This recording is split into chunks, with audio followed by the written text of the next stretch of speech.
ধরো। কোন দিকে ক্লিক করতে হবে? এইটা না, এইটা আমি করে দেবো। এই হাঁটুটা দেখছো? হ্যাঁ হ্যাঁ হ্যাঁ হ্যাঁ একদম দেখো এল টাইপ হয়ে আছে, এর বেশি আর মুভমেন্ট নেই, ঠিক হ্যাঁ আছে? হ্যাঁ এবং এই হাঁটুটা খুব ফুলেও আছে, দেখো, দেখতে পেয়েছো?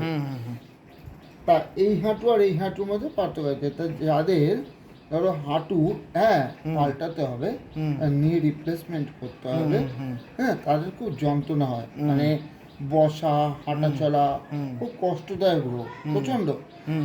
তা তারা যদি রেগুলারই ফিজিওথেরাপি করে তুলনামূলকভাবে ভালো থাকে।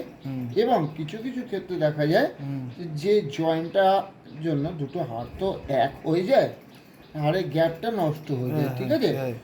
সেই জন্যই যন্ত্রণা হয়, ঘষা লাগে।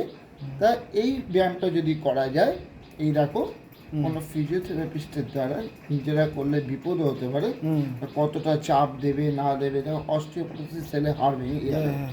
এই ব্যায়ামটা যদি করা যায় তাহলে হাঁটুর মুভমেন্ট অনেক বেশি, হ্যাঁ, ফ্লেকশন থাকবে, মানে ফ্লেক্স করবে, এই যে ফ্লেক্স করছে, ঠিক আছে, ফ্লেকশন মুভমেন্টটা ঠিক থাকবে এবং ব্যথা যন্ত্রণা এগুলো অনেকটা দূর হবে।